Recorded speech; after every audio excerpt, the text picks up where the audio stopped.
بہت بہت شکریہ۔ اب اس کے بعد آئیے خطبہ صدارت کے لیے میں دعوت دے رہا ہوں حضرت مولانا نعیم الدین اصلاحی صاحب، شیخ التفسیر جامعۃ الفلاح بلریا گنج اعظم گڑھ سے، کہ وہ آئیں اور خطبہ صدارت پیش فرمائیں۔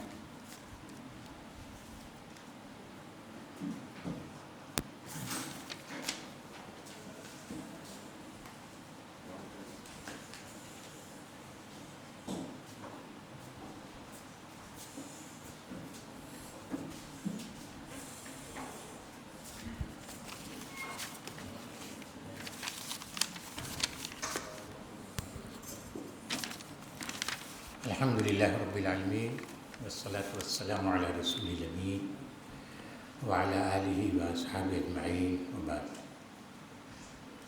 حضرات گرامی، اس سیشن میں کل 6 مقالات پیش کیے گئے۔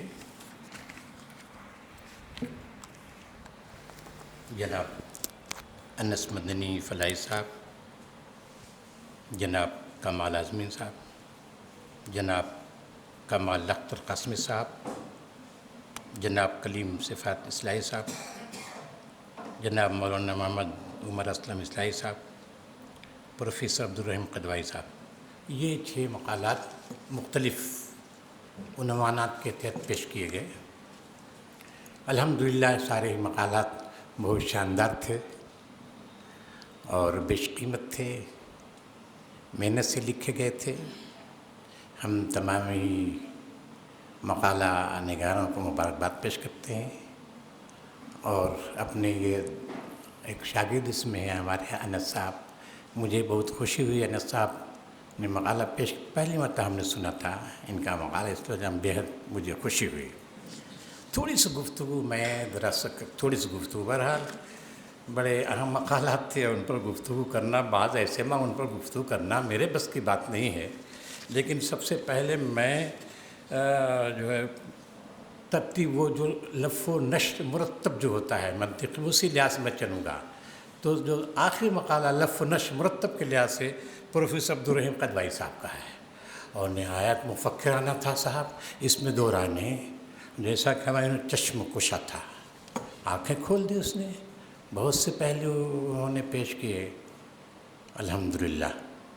لیکن ایک پہلو جیسا کہ سوالات وہ ہیں نہیں، دیکھیے چلے گئے، پتہ نہیں، بہرحال کوئی ضرورت رہی ہوگی، چلے گئے ہوں گے۔ بہرحال وہ رہتے تو ذرا سا تھوڑی سی گفتگو جو ہے ہو جاتی ہے، اور لیکن مختصر میں کر دیتا ہوں کہ دیکھیے یہ جو ہے ایک پہلو انہوں نے جو پیش کیا کہ مستشرقین یہ خامیاں ان کے اندر ہیں، یہ وہ انہوں نے جراحتیں پہنچائیں گے قرآن مجید کو، اسلامی تاریخ وغیرہ وغیرہ سب بتایا۔ لیکن جیسا آپ نے سوال کیا کہ بھائی بہت سے مثبت پہلو بھی ہیں، اور آپ نے آج ڈاکٹر ظفر الاسلام خان صاحب کے اس میں مقالے میں آپ نے سنا کہ وہ بہت سے ایسے مستشرقین بھی ہیں جو بہرحال قرآن مجید کو پڑھا اور گہرائی کے ساتھ مطالعہ کیا، وہ اسلام لے آئے، قبول کیا۔ تو بہرحال یہ مستشرقین جو ہے بہت سے ایسے ہیں قرآن کے اعجازی پہلو کے ذکر ایمان لائے، ان کا تذکرہ ہونا چاہیے تھا۔ مثال میں صرف ایک مثال دیتا ہوں۔ بعض مستشرقین کے سلسلے میں آتا ہے کہ عام اعتراض ہے کہ قرآن مجید بائبل کا چربہ ہے، عام طور پر کہتے ہیں مستشرقین، اسے ایک چربہ دہراتے ہیں۔ ایک مستشرق اٹھتا ہے، کہتا ہے کہ اگر بائبل کا چربہ ہے تو ہم ذرا دیکھیں تو کیا ہے۔ تو بائبل پہلے مطالعہ اس نے کیا، پھر قرآن مجید کا مطالعہ شروع کیا۔ قرآن مجید کے مطالعے میں اس نے خصوصاً حضرت عیسیٰ و حضرت مریم کا مطالعہ کیا۔ بڑی گہرائی کے ساتھ مطالعہ کرنے کے بعد اس نتیجے پر پہنچا، اگر بائبل کا چربہ ہوتا تو بائبل جس انداز سے حضرت مریم، حضرت عیسیٰ، حضرت زکریا، حضرت یحییٰ کا تذکرہ کرتا ہے، ضرور اس میں تذکرہ ہوتا، لیکن کہیں نہیں ہے۔ تقریباً 22-23 مقامات پر قرآن مجید ذکر کرتا ہے حضرت مریم کا، حضرت عیسیٰ کا، نہایت شاندار انداز تذکرہ کرتا ہے، نہایت یعنی ان دونوں بزرگوں کے جس انداز سے تذکرہ کرتا ہے بائبل میں اس کا نام و نشان نہیں ہے. قرآن بائبل کے چربا نہیں ہو سکتا. اس احساس کو کہتا ہے اگر انسانی کلام ہوتا تو محمد صلی اللہ علیہ وسلم کی محبوب بیوی حضرت خدیجہ تھی جن کا بار بار تذکرہ کرتے تھے. بسا اوقات حضرت عائشہ کو ذرا تقدر ہو جاتا کیا اس بڑھیا کا تذکرہ کرتے. بسا اوقات ایسا ہوتا تھا. عورتوں کی نفسیات ہے وہ ٹوک دیتی تھیں لیکن پھر بھی اللہ کے رسول ان کا تذکرہ کرتے تھے. اسی طرح حضرت عائشہ محبوب بیوی تھیں ان کا بھی تذکرہ برابر کرتے تھے. لیکن آپ سوچئے اگر انسانی کلام ہوتا قرآن مجید تو سورہ خدیجہ ضرور نازل ہوتی, سورہ عائشہ ضرور نازل ہوتی, سورہ فاطمہ ضرور نازل ہوتی. لیکن نہ تو قرآن مجید میں کوئی سورہ فاطمہ ہے, نہ کوئی سورہ عائشہ ہے, نہ کوئی سورہ خدیجہ ہے. اگر سورہ مریم ہے, سورہ مریم کا سورہ نساء کا نام تو ہے لیکن ازواج مطہرات کسی کا نام نہیں ہے. معلوم یہ ہوا انسان محبت رکھتا ہے, بے پناہ محبت رکھتے تھے نبی صلی اللہ علیہ وسلم حضرت خدیجہ سے, حضرت عائشہ سے, حضرت فاطمہ سے. انسانی خاصہ ہے جس سے محبت رکھ اس کا بار بار تذکرہ کر دیتا ہے.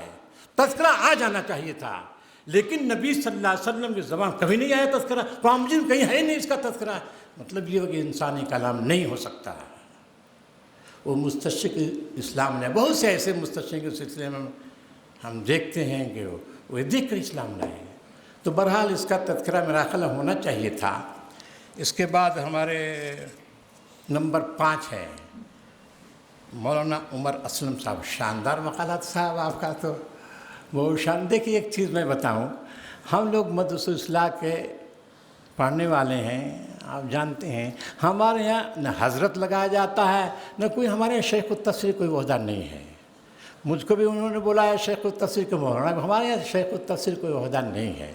البتہ جو اونچی کلاسوں کو پڑھاتا ہے, آخری کلاس کو پڑھاتا ہے, اس کو جو کہ لوگ کہنے لگتے ہیں ہے نہیں ہمارا کوئی عہدہ نہیں ہے.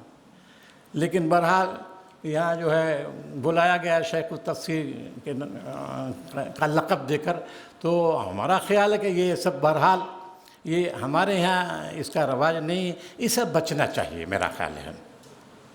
مولانا کا مقالہ بڑا شاندار تھا, بہت شاندار مقالہ تھا اور انسانی حقوق پر سمجھیے تھا کس طرح سے مسائل و مشکلات کا قرآن مجید حل پیش کرتا ہے. اس کا اعجازی پہلو ہے یہ. بالکل صحیح فرمایا آپ نے مولانا.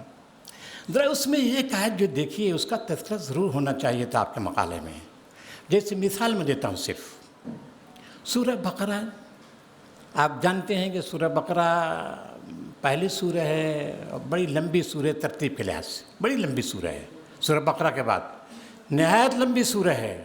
اس میں ایک جو آیت ہے یا ایھا الذین آمنوا کتب علیکم القصاص فی القتلی الحر بالحر والعبد بالعبد والانثى بالانثى فمن عفی له من اخیہ الی آخر الآیہ. یہ پہلا حکم ہے قرآن مجید کا سورہ بقرہ میں انسانی حقوق کے سلسلے میں. سوال یہ پیدا ہوتا ہے, صرف سوال یہ پیدا, آخر قرآن مجید جہاں قانونی گفتگو شروع کرتا ہے, آپ جانتے ہیں, آپ بھی جانتے ہیں, میں بھی, سبھی اسلامی لوگ جانتے ہیں کہ یا ایھا الذین آمنوا کتب علیکم القصاص, قانونی گفتگو شروع ہو گئی ہے یہاں سے. اور وہی جو وہاں کہا تھا کہ ربنا وبعث فیہم رسولا منھم یتلو علیہم آیاتک ویعلمہم الکتاب والحکمہ, وہ کتاب کی تفصیل یہاں سے شروع کی ہے. کتاب کی تفصیل یہاں اور سب سے پہلے انسانی حقوق کی بات کرتا ہے. کیوں ایسا ہے؟ وجہ کیا ہے؟ وجہ اس کی یہی ہے کہ عربوں کے اندر سب سے زیادہ بہترین مشغلہ غارت گری تھا. بہترین مشغلہ ان کا غارت گری, معیشت کا دار و مدار غارت گری پر تھا. جب جھگڑے شروع ہوتے تھے تو وہ صدیوں تک چلتے تھے. صدیوں تک نہیں, یہی نہیں بلکہ وہ جب دو قبیل لڑتے تھے تو اس میں جو دیت کی بات ہوتی تھی تو اس میں غرابی نہیں دیکھتے تھے. اس کو یہاں آپ سوچئے کہ انسانی معاشرہ اس سے تباہ ہوتا ہے. اگر دیت کے سلسلے میں برابری کو نہ رکھا جائے تو پھر وہ معاشرہ تباہ ہو جاتا ہے. اسی بنیاد تو سب سے پہلے چونکہ ان کی معیشت کا دار و مدار اسی پر تھا، جھگڑے فساد اسی پر ہو رہے تھے ان کے ہاں، سب سے پہلے اللہ تعالیٰ نے آپ نے وہ کیا لا تقتلوا اولادکم وغیرہ کا آپ نے دیا، سب سے پہلے اسی کا حکم آیا ہے. دیکھو اس میں برابری، دیت کے سلسلے میں برابری ہونا چاہیے. پھر قرآن مجید کا وَلَكُمْ فِي الْقِصَاصِ حَیَاۃٌ، قصاص میں برابری میں زندگی ہے. اگر قصاص اور برابری تم میں اختیار نہیں کرو گے خون ریزی کے اجتماعی خون ریزی کے سلسلے میں تو معاشرہ تباہ برباد ہو جائے گا. تو میرا خیال ہے کہ اور آپ دیکھیے کہ آخری جو خطبہ ہے نبی صلی اللہ علیہ وسلم کا، حجۃ الوداع کا خطبہ ہے، اس میں بھی یہی آپ نے کہا کہ دیکھو ایسا نہ ہو ایک دوسرے کی تم گردنیں مارنا، خیال کرنا، لڑنا مت آپس میں. تو یہ جو ہے میرا اپنا خیال ہے. اس آیت کا ضرور حوالہ دینا چاہیے تھا کیونکہ بنیادی آیت ہے وہ. بہرحال اور مجموعی لحاظ سے مولانا کا جو شاندار مقالہ تھا، بہرحال وہ جو ہے محنت سے انہوں نے لکھا ہے مقالہ. اور یہ تین آدمی کلیم صفات صاحب کا وہ شاندار سیرت النبی کو انہوں نے پیش نظر رکھا. اور پھر جو مولانا سید سلیمان ندوی صاحب سے جو کچھ جو رہ گیا تھا اس کو انہوں نے کہا یہ رہ گیا، اس کو نشاندہی انہوں نے کی. کمال اختر قاسمی صاحب کا مقالہ جو ہے اچھا تھا ان کا بھی. اور بہرحال مختلف پہلو سے انہوں نے تعارف کرایا ہے اور بہرحال اسلوبیاتی اعجاز کو انہوں نے دکھایا مختلف. اور یہ ظاہر ہے کہ جو آپ نے پیش کیا اور عموماً لوگ وہی لکھتے ہیں، وہی کہتے ہیں جو آپ نے فرمایا، بہت صحیح ہے. اسی طرح کمال احمد اعظمی صاحب نے بھی اچھے انداز سے اپنا قرآن کا انداز بیان وہ پیش کیا، بڑا اچھا ہے. امید کرتا ہوں کہ آئندہ جو ان کا مقالہ اور اچھا ہوگا. اور انس فلاحی صاحب سے پہلے میں گفتگو کر چکا ہوں، بار بار شکریہ آپ لوگوں کا. یہ سارے مقالات بہت اچھے تھے الحمدللہ. میں اور سب سے زیادہ ان مقالات میں جو آپ لوگوں نے سامعین نے جو حصہ لیا وہ بھی تو قابل تعریف ہے. آپ لوگوں نے سنا غور سے اور پھر سوالات کیے، اس سے مقالہ نگاروں کا حوصلہ افزائی ہوئی. اور آپ لوگوں نے بہرحال یہ جو ہے ثابت کیا کہ آپ غور سے مقالہ سن رہے تھے. تمام ہی لوگوں کا بہت بہت شکریہ. جزاکم اللہ فی الدار خیرہ.